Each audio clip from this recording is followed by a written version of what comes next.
Hello everyone, ये dear हायरी का second episode है। तो अगर अभी तक पहले के एपिसोड नहीं देखे तो वेट क्या कर रहे हो यार, प्लेलिस्ट खोलो और देख लो। सेकेंड एपिसोड की शुरुआत में दो छोटी बच्चियों को साथ में खेलते हुए दिखाया जाता है। अगले सीन में एक बच्ची को चोट लग जाती है और वो रोने लगती है। उसके पेरेंट्स फौरन उसके पास आते हैं और उसे चुप कराने की कोशिश करते हैं। दूर से ये सब देख रही दूसरी बच्ची उसके साथ रोना शुरू कर देती है, जैसे दोनों के इमोशंस एक दूसरे से जुड़ गए हों। फिर कहानी वापस उसी जगह आ जाती है जहाँ पिछले एपिसोड में खत्म हुई थी। हमें दिखाया जाता है कि हायोन जू हायरी को जू इयोन के नाम से बुलाता है। जू हायरी इस बात से डर जाती है और सोच में पड़ जाती है कि ये सपना हकीकत कैसे बन रहा है। हायोन को देखकर जू हायरी अजीब हरकतें करने लगती है। अब ये तुम्हारा कौन सा नया तरीका है मुझे परेशान करने का? तब जू हायरी डॉक्टर के पास जाकर ये सब बताती है तो डॉक्टर कहती है तुम्हारा नाम जू इयोन है, ना कि जू हायरी। तब डॉक्टर एक बड़ी सच्चाई रिवील करती है,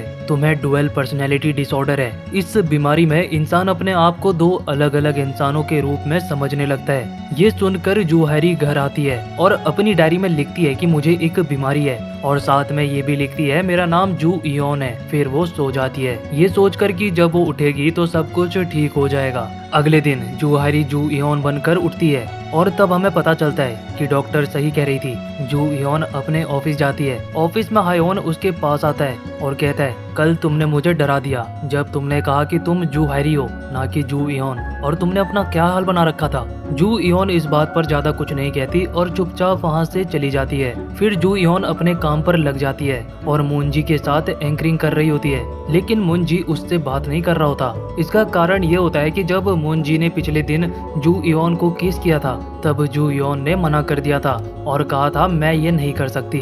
मुंजी इस बात से नाराज होकर वहाँ से चला गया था और यही वजह होती है कि अब वो जू इयोन से नाराज है। अगले दिन जब जू इयोन सोकर उठती है तो वो फिर से जू हायरी बन जाती है। सोने के बाद ये लड़की जू इयोन बनकर उठेगी या जू हायरी बनकर, ये उसके कंट्रोल में नहीं होता। जू हायरी अपने साथी के साथ पार्किंग ऑफिस में काम कर रही होती है। तभी कैंगजू को आते देखकर जू हायरी छिप जाती है, लेकिन कैंगजू तो आज उसी से मिलने आया होता है। मियोन कहती है आज वो यहाँ पर नहीं आई। तब कैंगजू उसका पता पूछता है तो मियोन मना कर देती है। आगे मियोन जू हायरी से पूछती है तुम इस तरह से क्यों छिप जाती हो, लेकिन जू हायरी चुप रहती है और अपने काम में लगी रहती है। रात को कैंगजू वापस पार्किंग ऑफिस आता है जू हायरी का पता लगाने के लिए, लेकिन मियोन कहती है वो आज जल्दी चली गई। सीन शिफ्ट होता है और हमें दिखाया जाता है कि जू हायरी रास्ते में होती है। तभी वो कैंगजू को अपनी तरफ आते हुए देखकर चौंक जाती है। कैंगजू कहता है मुझे तुमसे कुछ बात करनी है। फिर वो पूछता है तुमने उस औरत से मेरी जान बचाई थी, लेकिन ये समझ नहीं आया कि तुमने किस क्यों किया। कैंगजू काफी गुस्से में होता है और उसे डांटने लगता है। जू हायरी डरते हुए कुछ बड़बड़ाने लगती है,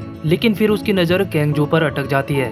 बारिश का मौसम होता है और कैंगजू को सामने देखकर जू हायरी रोते हुए कहती है मुझे नहीं पता मैंने ऐसे क्यों किया। कैंगजू उसे रोते हुए देखकर कहता है छोड़ो सब भूल जाओ, और वहाँ से चला जाता है। लेकिन जू हायरी रोती रहती है। रोते हुए जू हायरी अपने दोस्त मियोन से पार्किंग ऑफिस में कहती है पता नहीं मैं ऐसी क्यों हूँ, कैंगजू मुझ पर गुस्सा था। ये कहते कहते वो जोर जोर से रोने लगती है। तब मियोन उसे शांत करने की कोशिश करती है। घर आने के बाद भी जू हायरी रोने लगती है और आज का पूरा दिन अपनी डायरी में लिखती है। अगले दिन जू इयोन उठती है और अपनी पुरानी तस्वीर को देखती है जो उसने बचपन में खिंचवाई थी। जू इयोन ऑफिस जाती है, लेकिन शाम को जू इयोन वापस से जू हायरी बन जाती है। कैंगजू से अपनी गलती के लिए माफी मांगने के लिए उसने कैंगजू को एक सॉरी गिफ्ट भेजा होता है। ये देखकर हेयोन कहती है काश कोई मुझे भी ऐसा गिफ्ट भेजता। तब कैंगजू गुस्से में वहाँ से जाने लगता है और हेयोन भी उसके पीछे पीछे जाती है। तब कैंगजू उस पर चिल्लाता है, लेकिन हेयोन कहती है मैं तुम्हारी विश के बारे में सोच रही थी। तब मुझे एहसास हुआ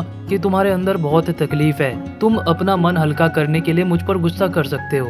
यहाँ पर हमें पता चलता है कि हेयोन कैंगजू से प्यार करती है। शाम को शो करने के बाद कैंगजू हेयोन की बातों को सोचने लगता है। सोचते सोचते रात हो जाती है और तभी कैंगजू जू हायरी के गिफ्ट को देखता है और उसके लेटर को पढ़ने लगता है, जिसमें जू हायरी ने अपने दिल की बात लिखी होती है और उस दिन के लिए माफी मांगी होती है। जू हायरी कैंगजू को देखने का कोई भी मौका नहीं छोड़ती, लेकिन उसके पास आने पर वो हमेशा की तरह छिप जाया करती। कैंगजू ये सब नोटिस करने लगता है। तब एक शाम कैंगजू जू हायरी के पास आता है और कहता है कि उस दिन मैं तुम्हें रुलाना नहीं चाहता था। तब कैंगजू दोबारा पूछता है पर तुमने मुझे किस क्यों किया था। तब जू हैरी कहती है मुझे तुम पर क्रश है और जब मैंने तुम्हें अपने इतने करीब देखा तो ना जाने मुझे क्या हो गया था। ये सब सुनकर कैंगजू जू हैरी को माफ कर देता है। जब जू हैरी को पता चलता है कि कैंगजू ने उसे माफ कर दिया तो फिर से कहती है मुझे तुम बहुत अच्छे लगते हो और ये कहकर वो वहाँ से जाने लगती है। पर कैंगजू जू हैरी को अपने पास बुलाता है और फिर ये बातें करते हैं। तब जू हैरी पूछती है क्या वो तुम्हारी पहली किस थी, जिस पर कैंगजू हाँ कहता है। तब जू हैरी कहती है मेरी भी वो पहली किस थी। आगे जू हैरी कहती है कि किसके बाद मैं तुम्हें और भी ज्यादा पसंद करने लगी हूँ। ये कहकर जू हैरी कैंगजू के कार में बैठ जाती है। कैंगजू के घर पर आने के बाद जू हैरी कहती है कि तुम्हारा घर तो बहुत ही साफ है। जू हैरी वहाँ पर रखे हुए तस्वीरों को देखती है। तब जू हैरी कहती है कि क्या ये तुम हो। तब कैंगजू कहता है ये मेरा भाई है जो अब मर चुका है। जू हैरी को इसके लिए बहुत बुरा लगता है और यही कारण होता है कि कैंगजू अक्सर उदास रहा करता है। कैंगजू जू हैरी के बारे में पूछता है। तब जू हैरी कहती है कि मेरा कोई परिवार नहीं है लेकिन अब मेरे पास तुम हो।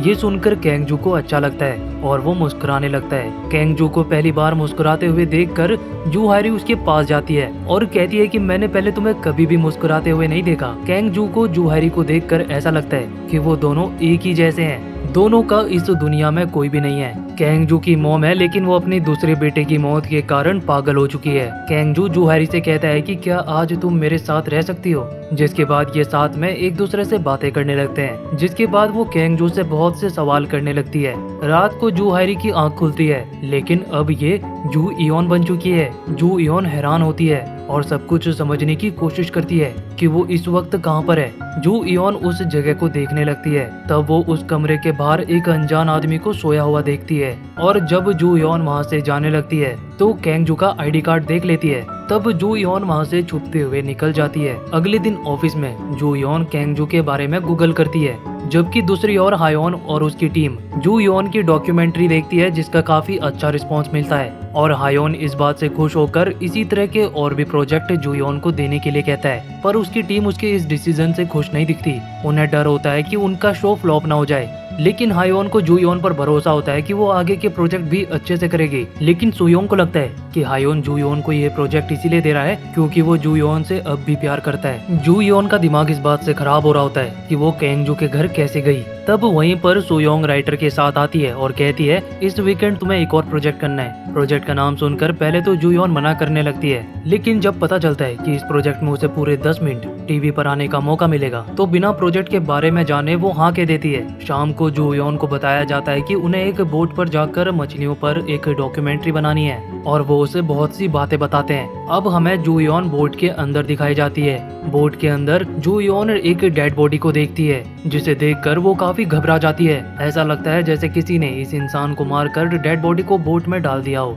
वहाँ एक आदमी भी मौजूद होता है जो किसी से फोन पर बात कर रहा होता है। फोन पर बात करते हुए वो बोट के इस कमरे के दरवाजे को लॉक कर देता है और वहाँ से चला जाता है। जू इयोन छिपी हुई होती है और काफी डर गई होती है। ये एक बड़े फ्रीजर में फंस चुकी है जिसमें मछलियों को खराब होने से बचाने के लिए रखा जाता है। जू इयोन मदद के लिए अपने साथियों को फोन करती है लेकिन वो सब तो ड्रिंक करने की वजह से नशे में होते हैं। जब जू इयोन उस जगह पर फंसी होती है वो मदद के लिए एक मैसेज लिखती है और पुलिस को बुलाने की भी सोचती है। फिर वो सोचती है कि थोड़ी सी फेम पाने की कोशिश में मैंने खुद को कितने बड़ी मुसीबत में डाल दिया। डर से कांप रही जू इयोन को हायोन के साथ बिताए हुए पल याद आने लगते हैं। वो फोन पर हायोन का नाम सर्च करती है लेकिन मदद के लिए फोन नहीं कर पाती। तभी उसका एक साथी वहाँ आता है और उसे यहाँ से बचा लेता है। जू इयोन उसे डेड बॉडी के बारे में भी बताती है। उसके बाद जू इयोन अपने सामने एक अनजान शख्स को धीरे धीरे उसकी तरफ बढ़ते हुए देखती है। उसे देखकर जू इयोन हायोन को याद करने लगती है और ये अनजान शख्स और कोई नहीं बल्कि हायोन ही होता है जो उसे यहाँ पर बचाने आया है। फिर उन्हें वहाँ से जाना पड़ता है और तब उन्हें पुलिस का सायरन सुनाई देता है। एपिसोड के लास्ट में दोनों साथ में कार में बैठे हुए होते हैं। तब जू इयोन पूछती है मैंने तो तुम्हें मैसेज भी नहीं किया था, फिर तुम्हें कैसे पता चला